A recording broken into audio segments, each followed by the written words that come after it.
자, 하나님 오늘 우리에게 주시는 말씀은 누가복음 15장 1절에서 10절까지의 말씀입니다. 누가복음 15장 1절에서 10절까지의 말씀입니다. 자, 우리 다 같이 한 절씩 우리 교독하는 시간을 가지겠습니다. 제가 한 절, 여러분들이 한 절, 이렇게 한 절씩 교독하는 시간을 가지겠습니다. 모든 세리와 죄인들이 말씀을 들으러 가까이 나아오니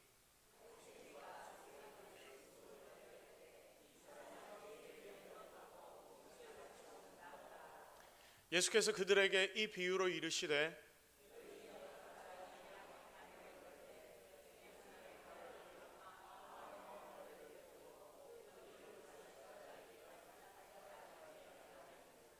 또 찾아낸즉 즐거워 어깨에 메고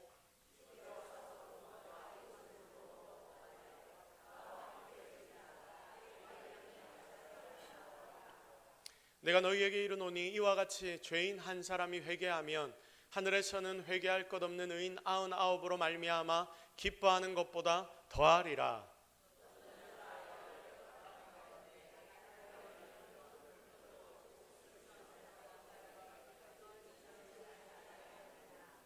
또 찾아낸 벗과 이웃을 불러 모으고 말하되 나와 함께 즐기자 이른 드라크마를 찾아내었노라 하리라. 하나님의 사자들 앞에 기쁨이 되느니라. 아멘. 자, 방향 바로잡으라 라는 제목으로 하나님의 말씀 증거하도록 하겠습니다. 자, 몇 년 전 영국에서 마라톤 대회가 열렸습니다. 이 마라톤 대회가 한 5천여 명 정도가 출전한 제법 큰 대회였는데 여기에서 여러분 어떤 일이 벌어졌는지 혹시 아십니까? 선두로 달리던 단 한 명을 제외한 나머지 5천여 명의 선수들이 경로를 이탈해서 단체로 실격이 되었습니다. 말도 안 되는 일이 여러분 일어난 것입니다. 어떻게 이런 일이 일어났냐 보니까 제가 신기해서 검색을 좀 해보니까 저기 지금 영어로 막 돼 있죠. 자, 근데 영어로 제가 검색한 건 아니고 한글로 다 번역이 되어 있었습니다. 자, 어떻게 이런 일이 일어났냐 보니까 1위와 2위 격차가 조금 거리가 벌어졌었다고 합니다. 그 상태에서 2위로 달리던 이 선수가 잘못된 길로 들어갔다고 합니다. 그러니까 그 뒤를 따라 달리던 모든 선수들이 2위의 그 길을 뒤따라 가다가 전부 다 코스를 이탈해 버렸습니다. 근데 코스를 많이 이탈한 것이 아니라 잠시 한 몇 분 동안 한 20-30분 동안 코스를 이탈했다가 다시 제자리로 돌아와서 달렸다고 합니다. 그래서 2위 선수를 포함한 나머지 5천여 명은 결승점은 결국 들어왔는데 결승점을 통과하고 난 뒤에도 계산을 해보니까 264m 정도를 덜 뛰었다는 이유로 전원이 다 실격이 되어버린 것입니다. 모두가 너무나 굉장히 억울했습니다. 그래서 이 주최 측에다가 항의를 했다고 합니다. 어떻게 이런 일이 있을 수 있냐, 어떻게 그쪽으로 빠지지 않도록 조심을 시켜야 했지, 왜 안내하는 위원들이 없었느냐, 뭐 이런 것들로 여러 가지 설전들이 벌어졌다고 하는데 결국은 이 취소된 이 모든 사람들이 결국은 탈락이 된 이것을 다시 되돌릴 수는 없었다고 합니다. 그래서 이 주최 측에서는 다음 마라톤 대회 참가비를 얼마 정도 할인을 해준다는 등 몇 가지의 지원 정책을 내놨지만 결국 이 탈락은 되돌릴 수가 없었습니다. 그렇습니다, 여러분. 중심을 잃고 바른 길을 가지 못하면 결국 어떻게 되느냐? 이렇게 망해버립니다. 헛수고가 되는 것이죠. 42km라는 그 먼 거리를 열심히 뛰었는데 전혀 뛰지 않은 것처럼 실격 처리를 당해버립니다. 한두 명이 아니라 전부가 다 그렇게 될 수 있다는 것을 이 예는 우리에게 보여줍니다. 중심을 잃었기 때문이고 방향을 잃었기 때문입니다. 그래서 여러분, 방향 없는 열심은 사람을 헤매게 만듭니다. 내 삶도 마찬가지고 우리 교회가 나아가는 방향도 마찬가지입니다. 여러분이 열심히 세상을 살지만 내가 나아가야 하는 그 방향이 바로 되었는지 모르고 그 방향으로 열심히 달려가다 보면 결국 나중에 실수할 수 있다, 그 말입니다. 내가 얼마나 열심히 지금 믿고 있는가, 얼마나 열심히 이 교회를 위하여 봉사하고 일하는가, 여러분 이것보다 더 중요한 게 뭐냐면 우리의 방향입니다. 오늘 그래서 예수님께서는 말씀을 통해서 당시에 바리새인들과 서기관들에게 그리고 지금을 살아가는 우리들에게 방향에 대해서 하나님의 말씀으로 우리에게 나누고 있습니다. 그러면 오늘은 이 말씀을 통해서 우리가 나아가야 하는 그 방향에 대해 다시 함께 살펴보려고 하는데, 진짜 여러분, 이 말씀을 통해서 나와 우리 공동체가 그리고 나의 가족이 하나님 원하시고 요구하시는 방향을 따라 잘 달려나가서 그렇게 바른 길을 달리는 그런 모든 인생들이 되기를 주님의 이름으로 축복합니다. 자, 먼저 우리가 어떤 방향으로 가야 하느냐, 오늘 세 가지로 함께 나눌 것인데, 첫 번째, 우리는 말씀을 듣는 방향으로 항상 가야 합니다. 반대로 말하면 말씀이 아닌 것으로 중심 삼으면 나의 인생도 그렇고 우리의 교회도 그렇고 망한다는 것을 기억하십시오. 자, 1절과 2절 말씀을 다시 한번 볼까요? 1절, 모든 세리와 죄인들이 말씀을 들으러 가까이 나아오니 바리새인과 서기관들이 수군거려 이르되 이 사람이 죄인을 영접하고 음식을 같이 먹는다 하더라. 이게 1절과 2절의 말씀입니다. 여러분, 세리와 죄인들이 한번 보십시오. 어떻게 하고 있습니까? 주님께로 나아오고 있습니다. 자, 세리와 죄인들의 태도를 여러분이 보셔야 하고, 그리고 2절에 나오는 바리새인들과 서기관들의 태도를 비교해 봐야 합니다. 세상에서 그 당시 제일 무시당하던 사람들의 모습과 그 당시에 가장 잘 나간다고 하는 사람들의 모습, 그들의 태도를 오늘의 말씀은 비교하면서 우리에게 보여줍니다. 먼저 세리와 죄인들은 세상이 경멸하는 사람들이죠. 솔직히 옆에 있어도 가까이 하고 싶지 않은 사람들이 이들입니다. 껄끄러운 인생들입니다. 속된 말로 밑바닥 인생들입니다. 그런데 보십시오. 그런 인생들이라 하더라도 1절에 뭐라고 기록이 되어 있습니까? 모든 세리와 죄인들이 무엇을 들으러 가까이 나온다? 말씀을 들으러 가까이 나오니까. 그러니까 어떻게 되냐면 바로 서게 되는 것입니다. 반대로 당시에 잘 나간다던 바리새인과 서기관들, 2절 말씀을 보니까 참 재밌습니다. 1절에서 이 세리와 죄인들은 하나님 앞에 나와서 하나님의 말씀을 들으려고 하는데, 그 당시 가장 말씀을 많이 알고 잘 안다고 했던 리더인 인생들인 바리새인과 서기관들, 이들은 말씀에는 관심이 없고 맨날 다른 거에만 관심이 있습니다. 그 다른 관심이 무엇입니까? 말씀에 신경 써야 하는데 말씀 보지 않고 예수님 옆에 누가 있나? 예수님은 오늘 누구랑 밥 먹나? 예수님이 뭘 먹나? 예수님 어디서 먹나? 언제 먹냐? 너무 이상하지 않습니까? 맨날 이것만 신경 쓰는 자들이 누구냐면 바리새인들과 서기관들입니다. 성경을 보면 진짜 말씀을 묵상하고 가르쳐야 하는 바리새인들, 서기관들이 하나님의 말씀을 묵상하지는 않고 이런 것들만 묵상하고 있더라고요. 안식일에 예수님이 밥을 먹었어.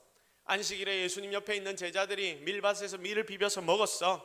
죄인들이랑 이번에는 예수님이 밥을 먹었어. 이러면서 시비를 거는 게 이들의 삶의 목적이었습니다. 그래서 여러분, 한번 생각해 보십시오. 이렇게 살면 망합니다. 말씀 말고 딴 거에 신경을 쓰기 시작하니까 진짜 성도의 가치, 교회의 가치를 다 잃어버리더라. 우리는 이걸 기억해야 합니다. 지금 바리새인들과 서기관들을 보십시오. 웅성웅성 수군거리다가 무너져 버립니다. 하나님의 성도인 우리에게, 교회인 우리에게 하나님은 지금 말씀하십니다. 성도는, 교회는 말씀 듣기 위해 모여야 한다. 여러분, 이 자리에 모인 이유가 과연 무엇입니까? 하나님의 선포되는 말씀을 듣기 위해 우리가 이곳에 모인 것 아닙니까?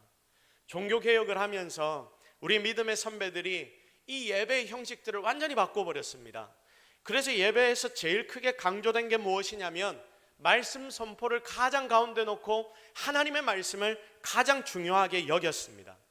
종교개혁 이전에는 이 말씀의 선포가 형식적인 것이었는데, 이전에는 그래서 처음에 어떤 식으로 이 예배를 진행하고 어떻게 미사를 드리고 이 형식적인 부분들만 계속해서 강조를 했는데, 종교개혁을 하면서 하나님의 말씀으로 돌아가야 한다.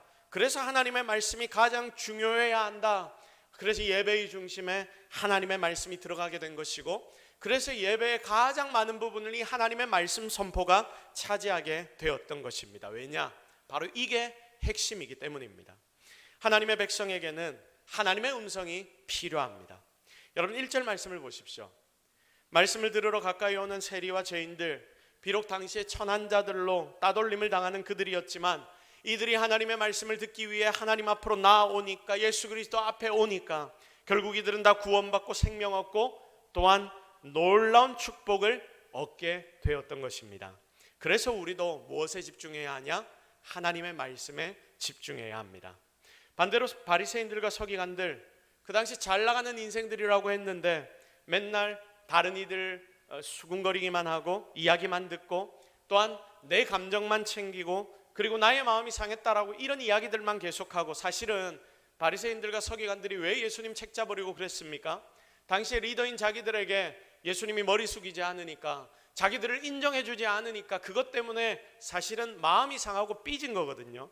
그래서 나를 대우 안 해준다, 우리를 대우 안 해준다, 왜 저래 우리를 무시하느냐, 지가 뭐라고, 이러다가 수군거리기 시작하고 망하게 되는 것입니다. 하나님이 오늘 우리에게 말씀하십니다. 니들 어느 길로 걸을래? 니들 어떤 길로 갈 거야? 하나님이 오늘 우리에게 질문하십니다. 우리 생각보다 그런데 많은 사람들이 후자의 길을 따라갑니다. 바리새인들이 걸었던 그 길을 우리가 생각보다 많이 따라갑니다. 여러분, 빨리 돌이켜야 합니다. 교회 올 때도 하나님의 말씀을 우리가 들으러 와야 하는데 다른 이유로 오는 사람들이 생각보다 많습니다. 사업하려고 오고 사람 사귀려고 옵니다. 또 어떤 이들은 다단계 하려고 오는 분들도 있다고 합니다. 심지어 제가 본 사람 중에 제일 황당했던 사람이 어떤 사람이냐면 교회에 돈 빌리러 오더라고요. 이 교회에서 이리저리 관계를 맺으면서 돈을 한번 쭉 돌아가면서 다 빌립니다. 그리고 어떻게 합니까? 돈을 갚지 않고 어느 날 야반 도주합니다. 그리고 나중에 보니까 어떻게 하고 있냐면 저 타 지역에 있는 어느 교회를 또 다니고 있는데 그 교회에서도 똑같은 짓을 합니다. 완전 정신이 나갔죠. 그래서 교회에서 돈거래 하지 말라고 이야기하는 것입니다. 어쨌든 여러분, 교회에 다른 이유로 오는 사람들이 있는데 문제가 뭐냐면 그 다른 이유들 중에서도 분명히 좋은 이유들이 있을 겁니다. 그런데 여기에 문제가 무엇이냐면 이런 사람들에게는 말씀보다 결국 다른 게 더 중요한 거 아닙니까? 그러니 결국 이런 사람들이 많아지면 이 교회 공동체는 무너질 수밖에 없는 것입니다. 그래서 교회는 한 가지입니다. 말씀이 살아나야 한다. 하나님 말씀만이 가장 중요해야 한다. 그렇게 될 때에 세리와 죄인이라고 할지라도 다 살아나게 되는 줄로 믿으시기를 바랍니다. 우리가 교회를 다니면서 영성을 가져야 한다, 영성을 가져야 된다, 이런 이야기를 합니다. 그래서 우리의 신앙에는 영성이란 것이 분명히 있어야 합니다. 성도에게는 영성이 필요합니다. 그런데 여러분, 영성이 어디에서 오는지 아십니까? 다 하나님 말씀에서 옵니다. 말씀에 관심 있는 자가 영성이 있는 것입니다. 바리새인들, 서기관들 맨날 웅성거리고 맨날 뭐 먹나, 누구랑 만나나, 누구와 먹나, 이런 걸 파니까 영성이 그들에게는 다 사라져버리는 것 아닙니까? 영성이 있는지 없는지를 재볼 수 있는 척도가 있는데, 여러분, 그 가장 쉬운 기준이 무엇이냐면 그 사람이 내 옆에 있을 때 저 사람이 불평을 많이 하느냐 감사를 많이 하느냐, 이걸 보면 그 사람이 영성이 있느냐 없느냐를 알 수 있게 됩니다. 말씀에 집중을 안 하면 영성이 사라집니다. 그런데 오늘 말씀을 보니까 이렇게 말씀 집중 안 하고 다른 거에 계속 집중해서 영성이 사라지니까 딴 걸 계속 더 보게 되는데, 그러다가 결국 어떤 말들이 그의 입에서 튀어나오느냐, 바리새인들과 서기관들은 계속해서 불평, 불만하는 모습을 보게 됩니다. 이게 바리새인들과 서기관들의 모습입니다. 그래서 여러분, 우리가 사람을 만나 딱 5분 정도만 이야기해봐도 그 사람의 영성을 알 수 있습니다. 불평이 시작부터 입에 붙어 있으면 그것 영성 없는 사람입니다. 살아있는 사람이 아니지요. 혹시 성령 충만해서 불평했다라는 말 들어본 적 있습니까? 뭔가 잘못됐죠. 그래서 혹시 내가 어디에 가서든지 말을 시작할 때 불평이 먼저 튀어나오고 좋지 않은 말들이 튀어나온다면 그거 바꿔야 합니다. 그래서 여러분의 삶에 정말 영성이, 하나님의 말씀 집중하는 그 영성이 나타나야 하는 것입니다. 사실 우리가 교회 오면 다 직분을 받고 뭔가 교회에 열심히 수고하고 애쓰는데 우리에게 주어진 그 타이틀이 뭐가 중요합니까? 목사가 됐든 장로가 됐든 집사가 됐든 그 사람이 믿는 자라면 그 속에 영성이 있어야 하는데, 앉았는데 입에서 불평이 먼저 튀어나오면 그거 솔직히 맛이 간 겁니다. 초신자라 하더라도 감사하다고 하나님 앞에 눈물을 흘릴 수 있다면 제대로 영성을 쌓아가고 있다는 말입니다. 세상을 살 때도 똑같습니다. 하나님 말씀을 기준으로 사는 사람은 다릅니다. 그런 사람이 바로 영성 있는 사람입니다.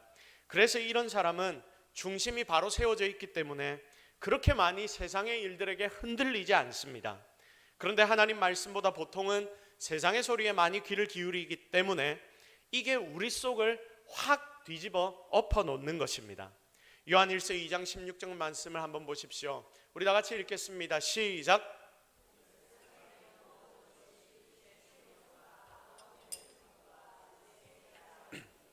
다 아버지께로부터 온 것이 아니요 세상으로부터 온 것이라. 아멘. 세상의 소리가 뭐라고 말합니까? 다 육신의 정욕과 안목의 정욕과 이생의 자랑뿐이더라. 여러분, 세상이 하는 이야기들 여러분이 쭉 한번 보십시오. 세상에 하는 이야기들이 다 이런 것들입니다. 그래서 세상은 자랑 아니면 험담입니다. SNS나 커뮤니티 이런 부분들을 한번 보십시오. 모두가 다 자기의 삶을 자랑하려고 하지 않습니까? 실제로 그렇게 살지 않는다 하더라도 모두가 다 자랑하려고 합니다. 세상 사람들이 모인 곳에는 결국 이런 게시글, 자랑이나 험담의 글, 이것이 남게 됩니다. 다들 여기에 집중합니다. 그래서 성도인 우리도 이런 세상 이야기들을 계속 듣다 보면 나에게 주어진 이 하나님의 영성을 지키는 게 굉장히 어려워집니다. 교계 원로 목사님과 대화를 하는데 이 목사님이 말씀을 하십니다.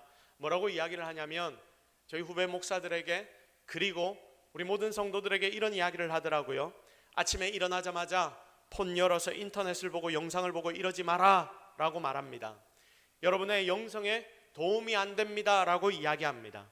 세상의 이야기들, 세상의 뉴스들, 이런 게 나를 지키지 않습니다. 하나님의 말씀이 오늘 여러분을 지킨다는 것을 잊지 말고 오늘도 여러분의 삶의 방향을 잘 잡아 나가십시오. 우리 교회도 정말 말씀만이 중심되는 교회 되기를 바랍니다. 여러분의 개인의 삶에도 하나님의 말씀이 항상 중심되도록 만드십시오.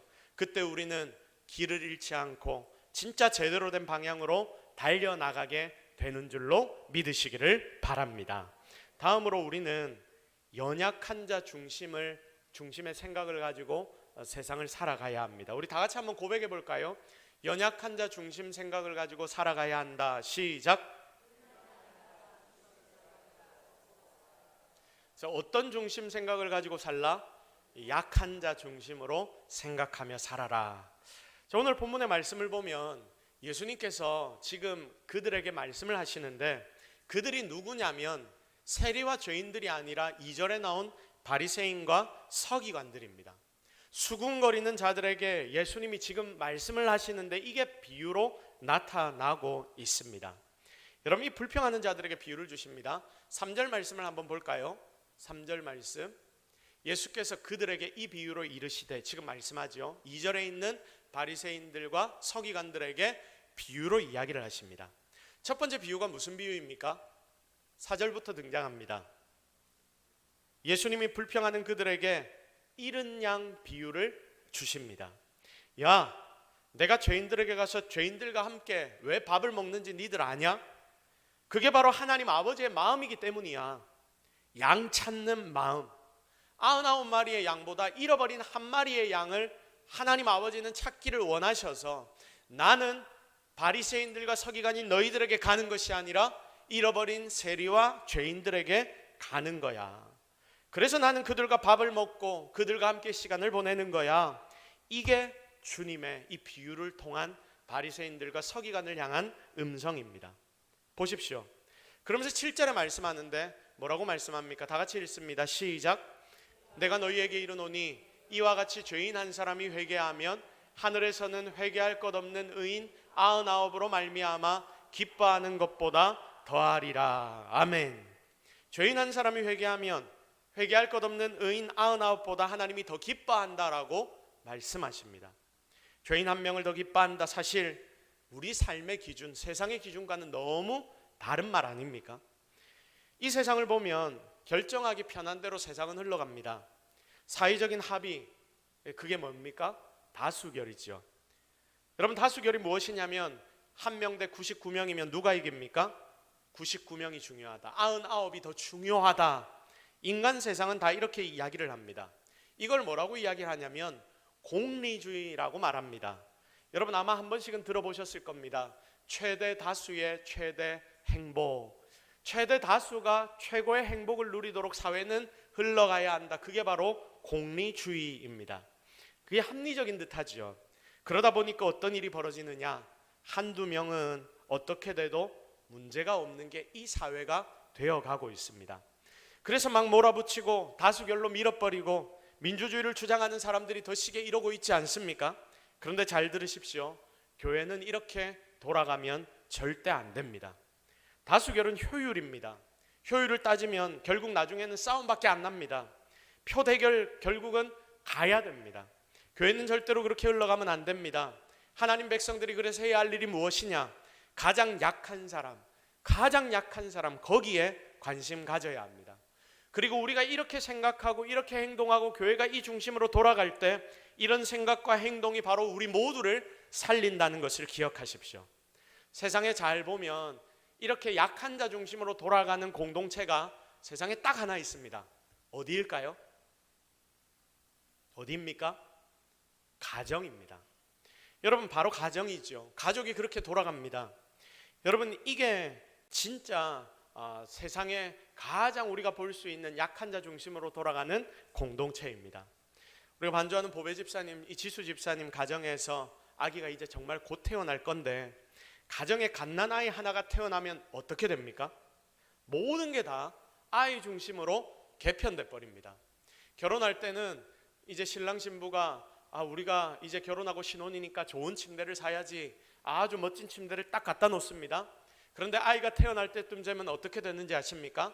아무리 이쁜 침대라 하더라도, 이 부부가 너무나 좋아했던 침대라 하더라도 아이 때문에 침대를 낮은 걸로 바꿔버립니다. 다 팔아버리더라고요. 보통은 그렇게 하더라고요. 그리고 모든 것이 다 아이 중심으로 다 바뀌어 버립니다. 이 아이가 제일 약합니다. 혼자서 밥도 못 먹습니다. 아무것도 할 수 없습니다. 걸어 다니지도 못하고 기어 다니지도 못합니다. 제일 약한데 이 아이 중심으로 모든 게 다 흘러가 버립니다. 자라는 동안도 마찬가지입니다. 나중에 아이와 함께 마실을 나가고 어디 여행을 한번 갈라 쳐도 누구 중심이 될까요? 아이 중심이 됩니다. 저희 집에도 아이들이 둘이 있는데 이 아이들이 이제 제법 컸습니다. 하지만 지금 우리가 어디 여행을 가거나 마실을 갈 때 무조건 아이 중심으로 가게 되더라고요. 제 친구 목사님이 하루는 툴툴거리면서 저에게 찾아와 이야기를 했습니다. 무슨 이야기를 하냐면, 엊그저께 내 생일이었거든. 내 생일인데 성도들이 선물을 사줬는데 무슨 선물을 사줬을까요? 아이 티셔츠를 사주더라. 그러면서 막 승리를 냅니다. 내 생일인데 왜 애 거를 사주냐, 막 이렇게 이야기를 합니다. 세상이 왜 이렇냐, 막 이렇게 이야기를 합니다. 그런데 그게 당연한 것이죠. 왜냐하면 가정이니까. 가장 약한 사람 중심으로 모든 게 돌아가 버리는 것입니다. 지난주 말씀처럼 교회가 뭐라고 했습니까? 확대된 가정이라고 말씀을 드렸지 않습니까? 그러니까 교회도 무엇 중심으로 돌아갈 수밖에 없느냐? 약자 중심으로 움직일 수 있어야 합니다. 이게 하나님이 만드신 교회의 본질적인 모습입니다. 우리 주님이 그것을 지금 몸소 이 땅 가운데 보여주고 계시기 때문입니다. 그런데 잘 생각해 봐야 하는 게 하나가 더 있습니다. 교회가 약자를 생각해주고 소수를 위해주고, 그러면 약자를 위해서 많은 사람들이 헌신하고 수고해야 된다. 그러면 교회가 전체가 다 약해지는 것 아니냐? 여러분, 이렇게 생각할 수 있는데 절대 그게 아닙니다. 약자를 돕는 게 아니라 우리가 생각을 바꾸어야 합니다. 결국 이 일을 통해서 교회 전부가 살아나게 됩니다. 주님은 낮은 자를 세우신다고 하셨고, 바울은 내가 약한 데서 강해진다라고 말씀하셨습니다. 이것이 신앙의 본질, 역전의 능력, 은혜임을 여러분은 절대로 잊지 마시기를 바랍니다. 전에도 제가 한번 말씀을 드렸는데, 장애가 있는 딸을 키우기 위해서 엄마가 평생 그 딸을 돌보았다고 합니다. 엄마가 80이 넘었습니다. 딸은 60이 다 되었습니다. 그런데 80이 다 되어서 엄마가 여전히 장애가 있는 이 딸을 휠체어를 밀어주면서 건강한 몸을 가지고 이 엄마가 TV에 다큐멘터리에 나와서 고백을 하는데, 뭐라고 고백을 하냐면, 내가 이제까지 딸을 돌본 줄 알았는데, 그래서 힘들다고 투덜거리기도 하고 때로는 분노하기도 했는데, 결국 딸을 돌보기 위해서 내가 더 살아나더라. 내 딸이 이제까지 나를 살렸다라고 80의 노모가 그런 고백을 하였습니다. 사랑하는 성도 여러분, 교회는 세상의 법칙으로 돌아가는 곳이 아닙니다. 더 고차원적인 하나님의 법칙, 영적인 법칙이 통용되는, 그리고 통용되어야 하는 곳이 교회여야 합니다. 약자를 돕는다 하니까 여러분, 돕는 게 내가 힘을 좀 쓰고 내가 신경을 쓰고 그러니까 손해보는 것 같이 생각하는데 절대 아닙니다. 누가 누굴 돕는 게 아니라 그 행동 자체가 결국은 나를 살리고 우리를 살리는 힘이 되는 것입니다. 세상은 전부 99에 초점 맞춥니다. 그러나 하나님 나라는 한 마리를 찾는데 초점을 맞춥니다.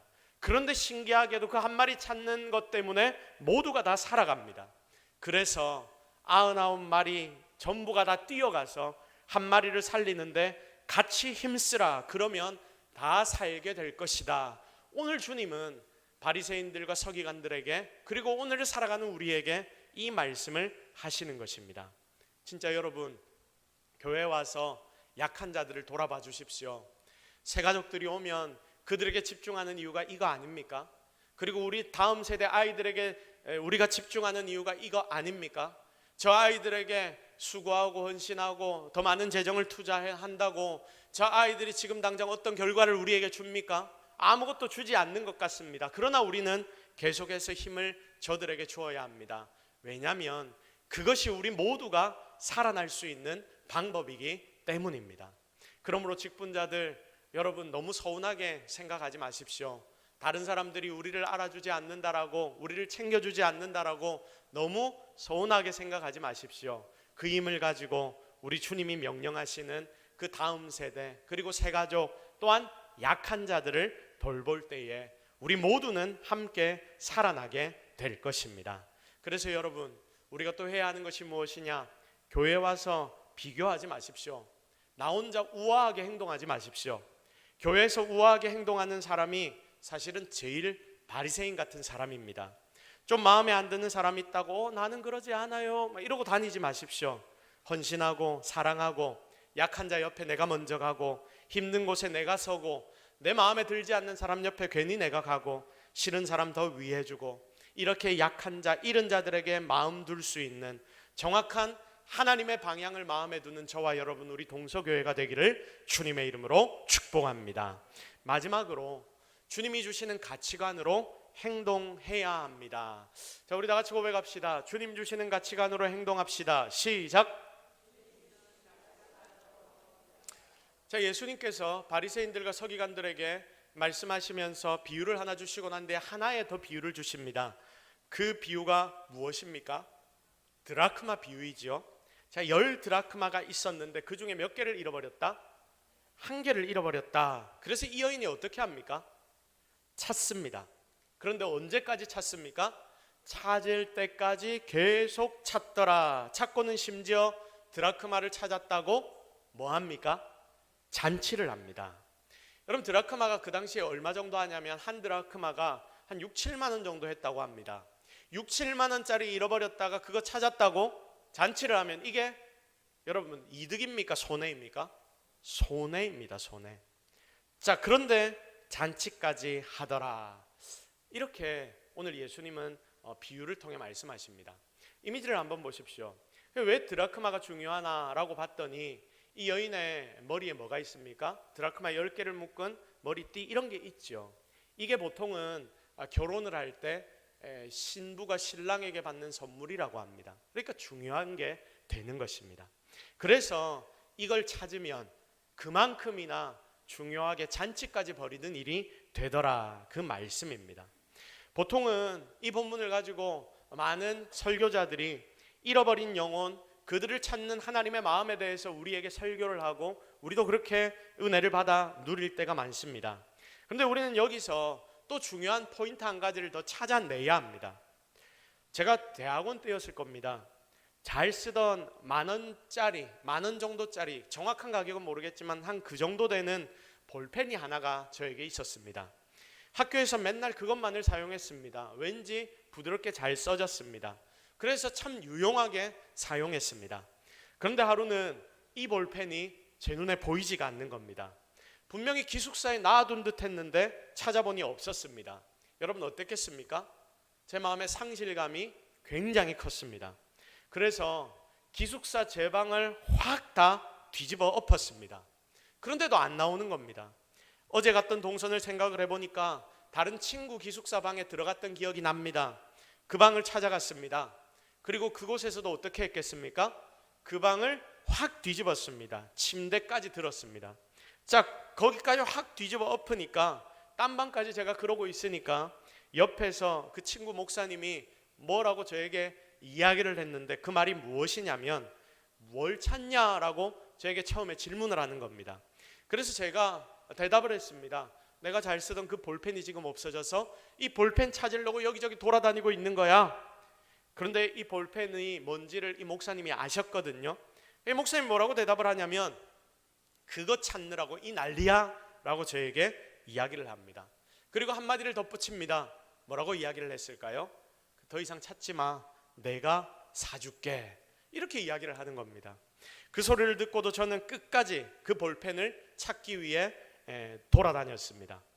여러분, 결국 찾았겠습니까? 못 찾았겠습니까? 어떻게 그렇게 잘하십니까? 찾았으니까 제가 이야기를 하겠죠. 찾았으니 이래 정확하게 설명을 하는 겁니다. 어디서 찾았냐면, 제가 그 당시 2층 침대, 2층에서 살았는데 2층 침대에 매트리스를 제가 들었습니다. 매트리스를 드는데 거기에 자크 옆에 이 볼펜이 끼어 있는 것입니다. 찾고 할렐루야를 외쳤습니다. 이상합니까? 자, 이 볼펜은 당시 제가 사역을 할 때에 교회 중학생 몇 명이 돈을 모아서 사준 볼펜입니다. 그런데 희한하게 이 볼펜이 다른 볼펜들보다 정말 제 손에 딱 맞았습니다. 얘네들이 사준 게 너무 기특하기도 했고요. 그리고 그게 제 손에 딱 맞으니 정말 잃어버리고 싶지 않았습니다. 그래서 제가 찾고 찾아서 결국은 찾아내었습니다. 제 주변에 다른 그 당시에 전도사님들은 왜 도대체 그걸 찾기 위해 이렇게 노력하나라고 이야기를 하지만, 저는 정말 끝까지 찾았고 결국 찾아낸 뒤에 할렐루야까지 외쳤습니다. 제가 그걸 찾으면서 무슨 생각을 했는지 아십니까?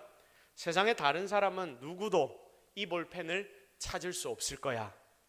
세상에 다른 사람은 그 누구도 이 볼펜을 찾을 수 없을 거야. 이 볼펜은 나만 찾을 수 있는 볼펜이야. 왜입니까? 세상에 다른 사람들은 이 볼펜의 가치를 모르기 때문에. 결국 저는 제가 쓰는 것이기 때문에 그 가치를 알고 있었고, 저에게 이 가치는 너무나 컸기 때문에 저 말고는 이 볼펜을 찾을 수 있는 사람이 세상에는 아무도 없었다라고 저는 생각했습니다. 저에게는 그 가치가 굉장히 컸습니다. 다른 이들이 느끼는 것과는 완전히 다른 가치입니다. 그때 깨달은 것입니다. 누가 찾아 헤매느냐? 누가 찾아 헤맬 수 있느냐? 결국 가치를 보는 사람이 찾아 헤매고, 결국 가치를 보는 사람이 그것을 찾아내더라. 가치를 아는 사람이 찾을 수 있더라. 그래서 우리는 가치를 봐야 합니다. 주일날 여러분 예배 드리는 거 중요합니까? 안 중요합니까? 중요합니까? 안 중요합니까? 중요하죠. 생명과도 같습니다. 그런데 세상 사람들 그거 모릅니다. 그래서 뭐라고 하냐면, 교회 다니는 사람들은 진짜 부지런하다. 평일날 매일매일 열심히 일하고 주일날에는 또 교회를 새벽부터 가고 오후까지 시간을 거기서 다 보내고 오고, 네 그럼 쉴 시간이 어디 있냐라고 우리에게 질문합니다. 여러분, 우리가 부지런해서 예배를 오는 것입니까? 아니죠. 내가 게을러도 예배는 옵니다. 왜냐하면 여기에 진짜 가치가 있다고 우리는 믿기 때문입니다. 그러니 찾아오는 것입니다. 전도도 마찬가지 아닙니까? 선교도 마찬가지 아닙니까? 여러분이 모이는 이 목장 모임도 마찬가지 아닙니까?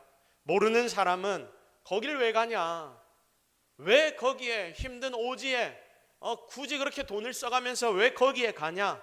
거기 갈 바에야 여행이나 가지 힘든 일을 왜 하냐라고 말합니다. 그런데 우리는 알기 때문에, 이 가치를 알기 때문에 힘들어도 하는 것입니다. 그래서 우리가 해야 하는 게 뭐냐면, 진짜 가치를 품고 다른 이들을 말로 설득하려는 게 아니라 이 가치를 다른 이들에게도 보여줘야 합니다. 이 교회 성도들도 바로 이 하나님의 가치를 공유해야 합니다. 우리가 다 하나님의 가치를 함께 공유하고 함께 이 가치를 붙들어야 합니다. 그러면 우리는 같이 움직일 수 있습니다. 요즘 시대는 과거보다 더 가치가 지배하는 시대입니다. 우리가 봤을 때 다른 신발이랑 뭐 별 다를 것 없는 그런 신발인데, 며칠을 그 신발을 파는 가게 앞에서 죽치고 앉아서 한정판이라고 나이키 신발을 사는 사람들이 있더라고요. 가치를 모르면 도대체 왜 그 짓을 하냐, 이틀 밤낮을 새면서 왜 그 신발 하나 사려고 거기에 기다리고 있냐, 라고 이야기를 하지만, 그러나 가치를 알면 거기에 시간을 투자하고 돈을 투자하고 결국 내 생명까지 거는 것이 여러분 이 시대의 사람들 아닙니까? 사랑하는 성도 여러분, 우리 함께 이 말세 시대에 주님이 보여주시는 그 가치를 우리의 가슴에 새깁시다. 정말 그 가치, 진짜 방향을 바로 잡읍시다. 예수의 십자가 복음이 우리의 가슴을 타들어가게 만들어 갑시다. 그것 때문에 우리 모두가 하나가 되는 은혜가 있어야 합니다. 주님이 지금 바리새인들과 서기관들에게 하는 말씀이 이것입니다. 야들아, 니들도 하나님 자녀들 아니냐? 니들이 먼저 하나님의 말씀 안 자들 아니냐? 그러니 너희들도 하나님의 가치를 좀 같이 나와 함께 공유하자. 내가 이러고 있는 이유, 니들이 지금 욕하고 있지만 내가 저들을 만나고 저들과 함께 밥을 먹고 저들을 위하여 행동하는 이 모든 이유 너희들에게 설명했잖아. 약한 자 위하는 게 하나님의 뜻이야. 죄인을 위하는 게 바로 하나님의 마음이야. 이 가치를 리더인 너희들도 나와 같이 공유하자. 못 알아채는 그들에게 말씀하시는 예수님의 음성을 여러분이 오늘 듣기를 바랍니다. 그 오늘 우리 모두는 바로 이 하나님의 마음, 예수 그리스도의 마음을 공유하여서 정말 우리 교회의 가치, 그리고 여러분의 가치가 이런 가치가 되기를 주님의 이름으로 축복합니다. 이제 말씀을 정리합니다. 우리는 방향을 바로 잡아야 합니다. 방향의 시작은 어디입니까? 주님이 주시는 말씀입니다. 다른 목적으로 모이면 내가 병들고 교회가 병듭니다. 말씀으로 우리 모입시다. 그리고 약자 중심으로 모입시다. 세상의 가치를 따라 살지 맙시다. 그렇게 약자를 위하여 우리가 모일 때 이 교회는 살아나게 될 것입니다. 그리고 가치를 보는 눈이 열리기를 바랍니다. 서로에게 그래서 진짜 가치를 보여주는 성도가 되십시오. 그렇게 하면 함께 우리가 움직일 수 있습니다. 맨날 우리가 말로만 하자라고 말하지 말고 진짜 가치를 삶으로 보여주는 인생들이 됩시다. 정말 이렇게 방향을 잘 잡아서 하나님이 복 주시는 자리에 서 있는 개인과 가정, 그리고 우리 동서교회 되기를 예수 그리스도의 이름으로 축복합니다. 우리 말씀 붙잡고 한번 기도하겠습니다. 하나님, 오늘 우리가 하나님의 말씀을 통해서 깨닫는 것들이 있습니다. 이 땅을 살아가며 이 말세의 때에 세상은 우리에게 이것이 옳다라고 이야기를 하지만 우리는 하나님의 말씀의 가치를 따라 살게 하여 주옵소서. 우리 교회가 바로 그런 교회 되게 하여 주옵소서. 우리 이 제목을 놓고 여러분의 마음에 하나님이 주신 음성이 있다면 오늘 기도하며 결단하도록 하겠습니다. 하나님이 여러분에게 주신 음성 제대로 듣는, 그리고 엎드려 기도하는 이 시간이 되기를 바랍니다. 주여 하면 청객관절에게 기도하며 나아가십시다. 주여, 하나님, 우리가 하나님 앞에 나왔습니다. 하나님, 우리에게 말씀하십니다. 너희들의 가치가 어디 있느냐? 너희들이 무엇을 바라보고 사느냐? 너희들의 중심에는 무엇이 자리 잡고 있느냐? 하나님이 오늘 우리에게 말씀하실 때에 정말 그 말씀을 따라 살아가는 인생들이 되게 하옵소서. 오늘 이 자리에 엎드려 기도하는 성도들을 주님이 꼭 붙잡아 주시고 하나님이 기적과 능력으로 우리를 이끌어가 주옵소서. 오늘 주님이 우리와 함께 하실 줄로 믿습니다. 주님, 오늘 우리와 함께 하여 주시옵소서. 우리의 마음에 결단이 있게 하옵소서. 하나님 은혜를 우리 모두에게 허락하여 주옵소서. 하나님, 이 말씀이 바로 우리의 삶의 가치가 되게 하옵소서. 성도는 달라야 한다 했는데 하나님, 우리가 성도로서 정말 세상과 다르게 살아가는 인생들이 되게 하옵소서. 모든 것 다 하나님 은혜인 줄로 믿사옵고 예수 그리스도의 이름으로 기도드립니다. 아멘.